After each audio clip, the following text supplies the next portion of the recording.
And on the topic of the Book of Nature, science, I'm going to ask a few questions about that, as our listeners are very interested in these topics. There is the possibility of the existence of exoplanets in the universe that are entirely covered with water, but the likelihood of finding planets with both water and land in the required proportions, like the planet Earth, is very rare, very little. What do you think about that? Is our planet privileged and special? Well, astronomers have discovered to date over 3,600 planets outside of our solar system, and the ones that are most Earth-like have a lot of water, anywhere from 5 to 50% water. And not surprising, because water is the third most abundant molecule in the universe, right after hydrogen 2 and hydrogen 3. So the universe is really soaking wet. We shouldn't be surprised that we're finding a lot of water planets. However, these planets have far too much water for advanced life. I mean, 5 to 50%. You contrast that with Earth. Earth is 0.03% water. And our latest understanding of the history of the Earth is thanks to the moon-forming event, Earth lost its primordial water.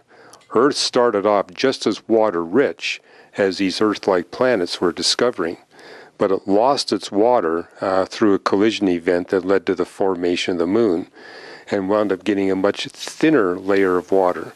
That's also important because what we're seeing with these Earth-like planets, they have thick atmospheres. Atmospheres much thicker than that of Venus, which would be deadly for advanced life.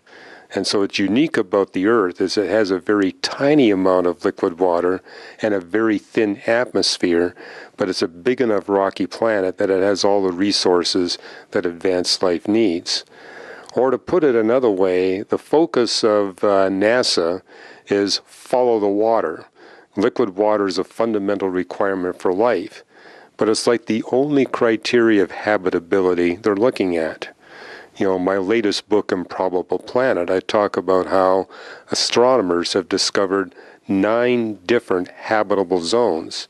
In addition to the liquid water habitable zone, you got the ultraviolet habitable zone. But for 97% of all the stars we see, those 2 zones don't overlap.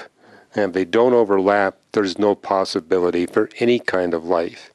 And for life to be possible, a planet must simultaneously reside in all 9 of the presently known habitable zones. I think we're going to discover more.